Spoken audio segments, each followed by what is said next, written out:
Je ne pense pas que la mère de Lorraine savait qu'elle était prise pour cible dans le but d'atteindre ses filles, sinon elle n'aurait pas entamé une relation avec cette personne. Hello les amis, bienvenue dans Meurtre et Mystère. Alors, j'espère que vous allez bien, que votre semaine a bien débuté, que votre week-end s'est super bien passé et que tout roule pour vous. Non, ne vous inquiétez pas, je vais pas refaire la blague de tout roule ma poule. Mais en tout cas, bienvenue sur mon podcast où on parle de meurtre et mystère toutes les semaines. Alors, avant de commencer, je tiens à vous rappeler que j'ai 4 lapins, ok, et un chien qui se balade partout dans l'appart, d'accord. Donc, peut-être que vous serez amené à entendre soit du bruit, soit mon chien qui ronfle, ou je sais pas, ils aiment faire des bêtises et puis bon, voilà, ils sont chez eux. Mais en tout cas, je vais essayer de faire en sorte que ça ne dérange pas la lecture de ces vidéos. Alors sans plus tarder, on va rentrer dans le vif du sujet d'aujourd'hui. Nous allons parler du meurtre d'une jeune fille de 16 ans nommée Lorraine Juma. Alors cette histoire nous emmène au Texas, l'un de mes favoris états de l'Amérique, et en tout cas l'un de mes favoris. C'était une parenthèse, revenons au sujet d'aujourd'hui. Alors qui était Lorraine Juma? Lorraine Mackenzie Juma est née le 21 décembre 2005 et est décédée le 29 avril 2022 au Texas. Elle était la fille de Lori Young et Sajad Juma. Par ses proches, Lorraine était décrite comme une jeune fille brillante et adorable, vraiment sympa, qui aimait rendre service, etc. Et depuis son enfance, apparemment, elle avait une passion qui était le cheerleading. Et une fois au lycée, elle va réussir à briller au point où elle va intégrer l'équipe de cheerleading de son lycée. Le lycée Nimitz High School au Texas. Alors Lorraine n'avait pas de difficultés à l'école, hein, apparemment tout allait bien. Mais malheureusement, c'était pas la même chose à la maison parce que au bout de quelques années, ses parents vont se séparer. Et ça, évidemment, ça a eu un impact sur leurs enfants. Alors malgré tout ça, Lorraine va rester un enfant vraiment exemplaire, hein, sans faute, sans tâche. Et leurs parents vont évidemment refaire leur vie chacun de leur côté. Je n'ai pas réussi à trouver du coup des infos sur la nouvelle compagne de leur père. Et de toute manière, ce n'est pas elle qui nous intéresse aujourd'hui, ce n'est pas le sujet d'aujourd'hui. Par contre, on va plutôt parler du compagnon de sa mère. Je nomme Van Brisbane. Alors la mère de Lorraine s'est mise en couple avec Van aux alentours de 2017. À cette époque-là, Van avait environ la cinquantaine, il me semble environ 55 ans. Donc elle était mère célibataire et elle s'est mise avec Van. Et je ne sais pas si Lori, la mère de Lorraine, était au courant, mais Van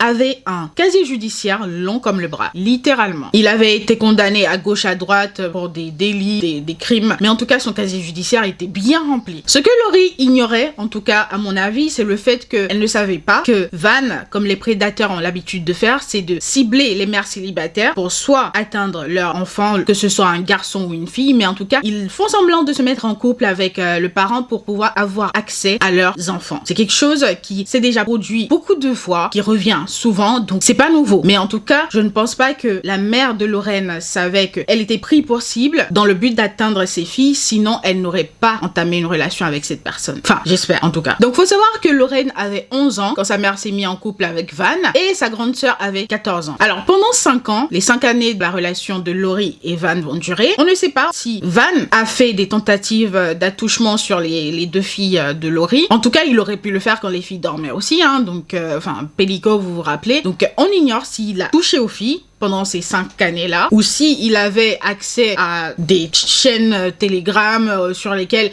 il pouvait se satisfaire. Mais en tout cas, on ignore s'il a touché les filles pendant les 5 années qu'ont duré la relation qu'il avait avec leur mère. Malheureusement, si ça a été le cas, ça va changer dans la nuit du 29 avril 2022. Ce soir-là, Van était seule à la maison avec Lorraine, parce que la sœur de Lorraine, elle était déjà à l'université, donc elle ne vivait plus à la maison, mais en tout cas, elle ne vivait pas loin de la maison, ok? Donc, il était seul avec Lorraine parce que la mère travaillait de nuit. Le truc, c'est que vers 1h du matin, Lorraine va appeler sa mère et sa sœur en FaceTime pour leur expliquer que Van se comportait vraiment bizarrement avec elle ce soir et qu'elle ne se sentait pas du tout en sécurité avec lui. La mère va automatiquement réagir et elle va demander à la grande sœur d'aller dans la maison familiale pour aller soit chercher sa sœur et la sortir de là, ou soit voir ce qui se passait en tout cas. Et la sœur s'est exécutée immédiatement. Donc la sœur arrive à leur domicile et elle constate que Van avait bloqué la porte et empêchait sa sœur de sortir.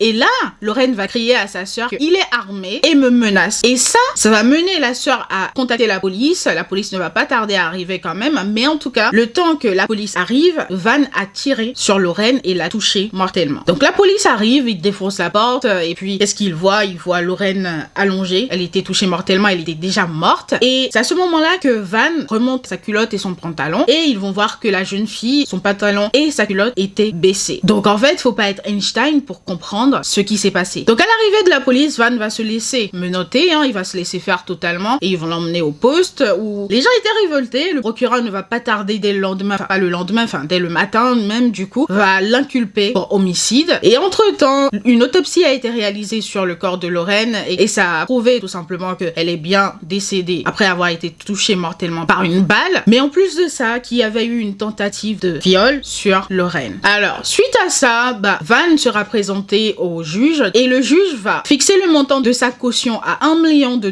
Sauf que quelques jours après, le procureur va redébarquer devant le juge et lui dire on a trouvé de nouvelles preuves, et le juge, en examinant les preuves, va tout simplement doubler le montant de sa caution qui passera de $1 million à $2 millions. Suite à ça, son procès débutera en octobre 2024 et durera 9 jours, et à la fin il sera évidemment reconnu coupable de meurtre, puis le juge le condamnera à la prison à perpétuité sans possibilité de libération conditionnelle. Alors il est important de noter que à l'époque des faits, en 2022, Van Brisbane avait 60 ans, aujourd'hui il en a 63, et quoi qu'on fasse, ce monsieur passera moins de temps enfermé qu'il en a déjà passé libre. Je ne sais pas si vous comprenez ce que je veux dire. À moins qu'il vive 130 ans, il passera moins de temps enfermé qu'il en a déjà passé libre. Conclusion, ça ne me fait ni chaud ni froid qu'il crève derrière les barreaux. I don't give a fuck. Pour moi, il aurait mérité la peine de mort. Si ça aurait été moi, c'est peine de mort. Period. Dot. Fermons la parenthèse. À sa sentence, le procureur va faire une déclaration où il dira, je cite, cette personne était un prédateur qui avait accès à une arme à feu. Et il a choisi de faire du mal à une jeune fille, et le fait de lui ôter la vie est à la fois horrible, mais totalement dénué de sens. Il n'a pas fait qu'ôter la vie d'une jeune fille à l'avenir brillant, mais il a également détruit une famille. Personnellement, je suis d'accord avec les propos du procureur, et comme je l'ai déjà dit, pour moi, il méritait pleinement la peine de mort. Il aurait dû prendre la peine de mort, et ça, c'est sans commentaire, sans débat, period. Dot. Mais qu'est-ce qui a fait qu'il n'ait pas été inculpé pour meurtre au premier degré? C'est le fait qu'on ne pouvait pas prouver la préméditation. On sait tous qu'il a essayé de violer Lorraine, c'est ce qui a conduit à ça, mais en fait, la préméditation du meurtre, on ne pouvait pas la prouver. C'est pour ça qu'il est dans un quartier général aujourd'hui et pas dans le couloir de la mort. Et franchement, s'il avait pris la peine de mort, pour moi, ça aurait été largement mérité. I don't care. Donc voilà les amis, l'histoire tragique de Lorraine Juma, qui a perdu la vie parce que pour moi, la société n'a pas encore compris que les sanctions actuelles contre les pédos et les prédateurs sexuels ne sont pas suffisantes. Les sanctions actuelles, elles ne sont pas suffisantes. Désolée, elles ne le sont pas. Et je vais alors finir par un de mes mimes préférés qui dit tout simplement que un pédophile ou un violeur mort ne récidive pas. Let that sink in. Alors voilà les amis, l'histoire d'aujourd'hui. J'espère qu'elle vous aura plu malgré son caractère. You know. On se retrouve une prochaine fois pour une nouvelle histoire. En attendant, je vous souhaite une bonne journée, une bonne soirée ou tout ce que vous voulez. Portez-vous bien et faites de bons choix. Bye guys.